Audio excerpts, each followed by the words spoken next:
Welcome back to the Caribou Data Science channel. Today is September 6th, 2020. I just want to introduce you to a brief plot that is going to give us the distribution of both cases and deaths uh, and counts.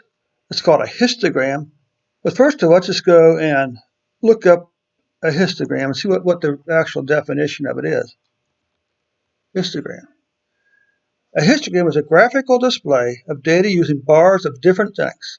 In a histogram, each bar groups numbers into ranges. Total bars show that taller bars show that more data falls in that range.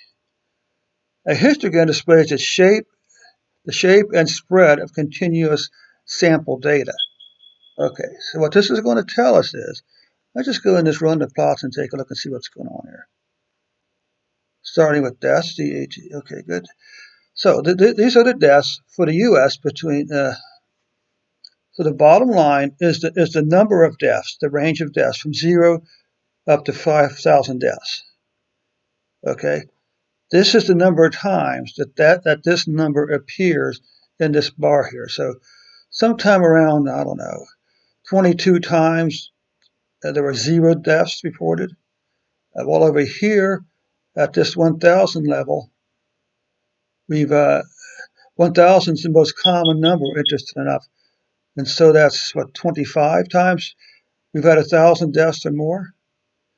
If we look over here, as the number of deaths go up, the number of occurrences of that goes down.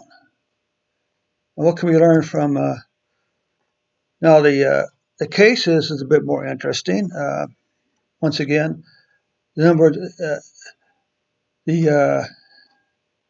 number of times that 0 cases reported was about 13. The maximum was here at about, say, 22, 23, and that falls somewhere between 20,000 and 30,000.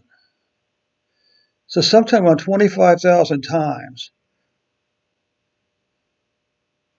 sometime around 25 times, there are reports of maybe 25,000 cases. Again, the pattern is pretty consistent. As the number of cases go up, the number of times that number of cases appears up here. But you can see once you go above 40,000, everything's underneath 10 times. So it means less than 10 times where there are more than 40,000 cases reported.